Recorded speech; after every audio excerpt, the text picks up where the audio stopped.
So I'm here with Stephen Priest from Class 1 Model Works. He's got it. Listen to him. They have some new covered hoppers that they just announced at this show, and it's really innovative. I was looking at them here, and I want you to tell me about that if you could. So obviously, you know, when you build a hopper car, and I'll just pick one up here, one of the things you're challenged with is where to put the weight. Obviously with a car, you want the weight as low as you can have it in the body, and the idea with that is it makes it track better. The higher your weight, the more top heavy your car is. Yeah. So one of the things we came up with innovation wise was, instead of making a piece of plastic for the bottom of the car and then loading it with weight, why not just make the entire structure out of metal? So that's what we did. We tooled the entire bottom of the car out of metal. So very, very complex casting, amazing casting, extremely well done. Our factory did a stellar job at it. Yeah. Look at the bolster areas, and look at the areas here that hold all the pipe rigging and all the piping. I didn't realize that we could get that fine a detail cast in die cast. Isn't that amazing? Yeah. It's amazing.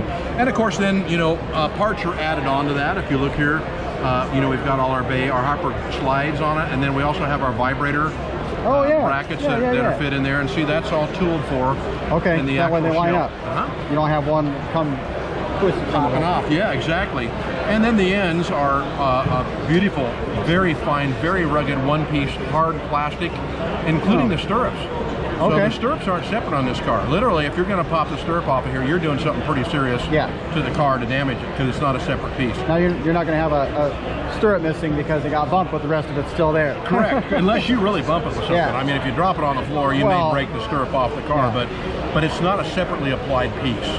So, and the other neat thing about these cars is, and this is what I loved about the ARI, or the American Railroad or Rail Car Industries cars. What's really cool about them is they had two distinct phases, and I'll point those out to you really quickly. The early cars had a very simplified toe. So that's... So I'll show you on a car where we can see it better.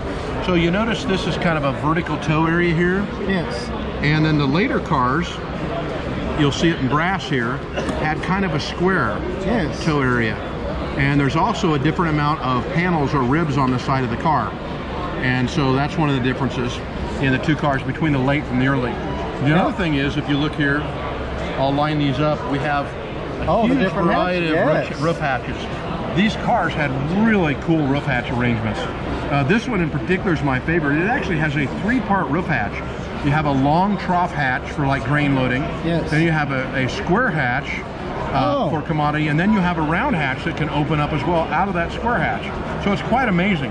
And then you've got a dual hatch here, and then you just have the round hatches. I mean, were they loading different product in those cars? Or what's the advantage to having the different... I would think that this car is kind of a multi-purpose car. You could load plastic in it, you could load grain in it, you could load...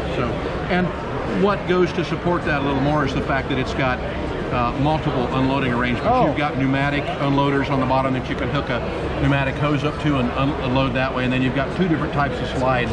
Well, I was going to ask, on the bottom of the car. If different cars had different unloading hatches on the bottom. Some are very complex, and some of them are very simple. I see that now. Yep. Interesting. Yeah, so that's the major differences and changes and factors in the cars. And then of course we did a lot of etching. We've got etched crossovers on the ends, and then complete etched roof walks as well.